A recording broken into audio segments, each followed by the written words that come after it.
Yes, but then before I get on with my kind of talk, I must also acknowledge General Gate Singh. He's been a very good friend. He's been a renowned journal and an author and a scholar. He's a soldier scholar in many ways. So when we talk about national security, as Uttam also was trying to underline, for you young minds who are into this public policy domain and governance, national security is something which is very overarching. We have started seeing it that everything under the sky comes under national security.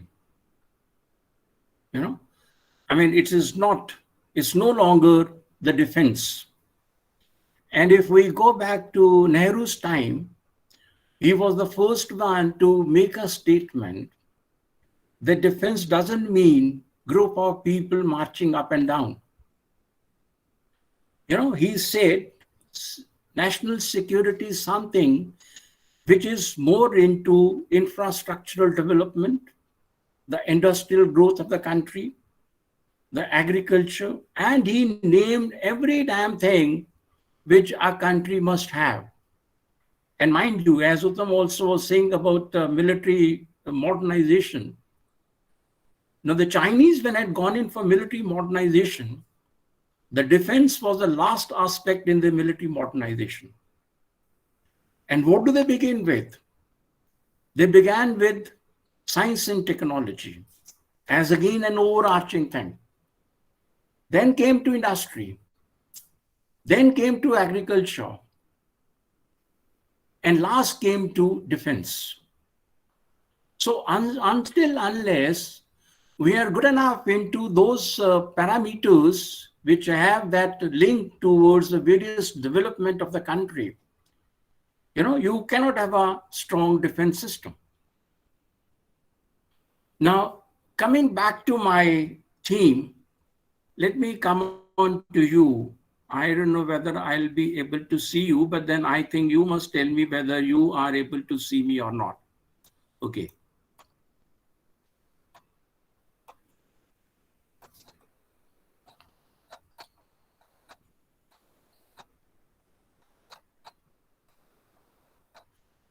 Are you able to see me? Yes, sir, you are visible. Okay, now what I'm going to speak to you is something on public policy and national security. Now, when I started learning about the public policy, the young minds, and what I came to realize was that public policy in its various connotations is a set of actions which the government undertakes to address issues for society at large. And in this regard, first and foremost is safeguarding society from various challenges, both within and outside. Now, you from non-security kind of a discipline must know that when what we are talking about the security today was also drilled by our only strategic thinker way back in 4th century, what Kautilya wrote in his Arthashastra. And what he said we have 4 different kind of challenges. And this is what is faced by, there at that time, there were no nations. So there were only some, some of those small kind of, dwellings. So he talked about the nations and societies. And he said, what they face is the security concern from external origin. There are security, kind of threats which are of external origin, and they have internal abatement. Means they are also having their tentacles inside the country. So external origin and internal abatement. Also, internal origin and external abatement. Then he also talked about external origin and external abatement and internal origin and internal abatement. These are the kind of those security concerns which every society, every nation faces today.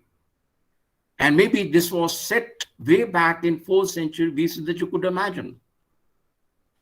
Now, at the same time, Robert McNamara, in his discourse on a sense of security, had said, security is development, and without development, there is no security.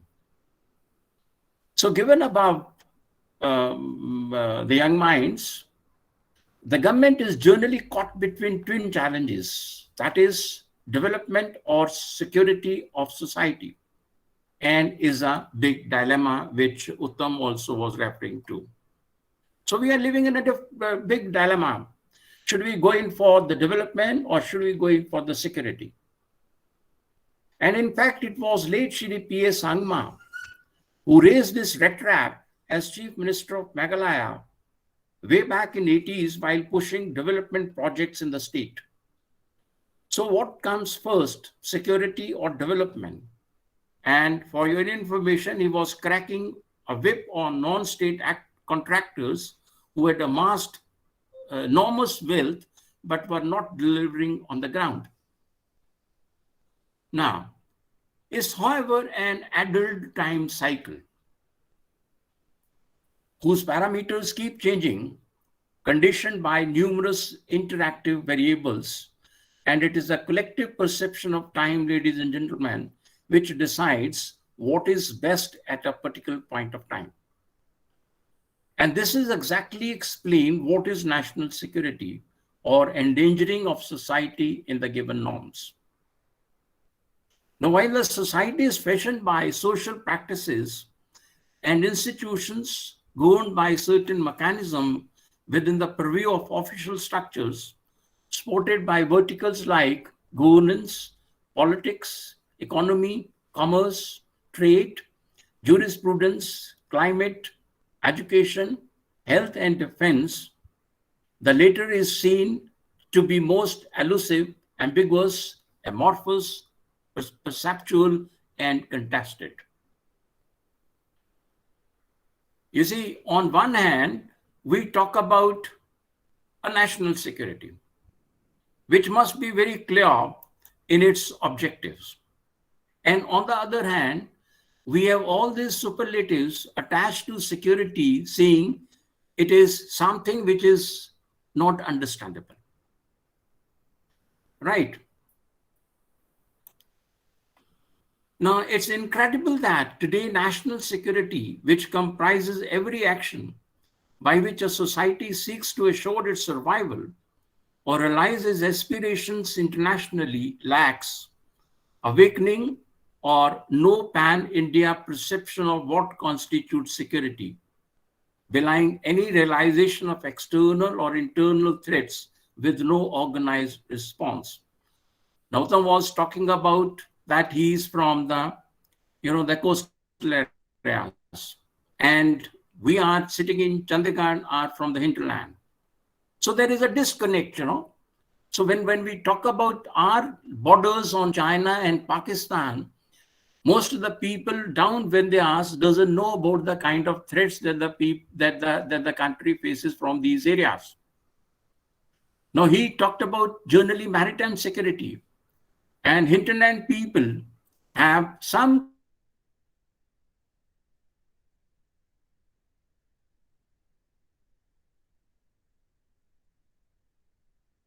kind in, so the country itself is divided into two halves, the north of Vindhyas and down of Vindhyas. So there's no pan-India perception of security that a country of India size should be having.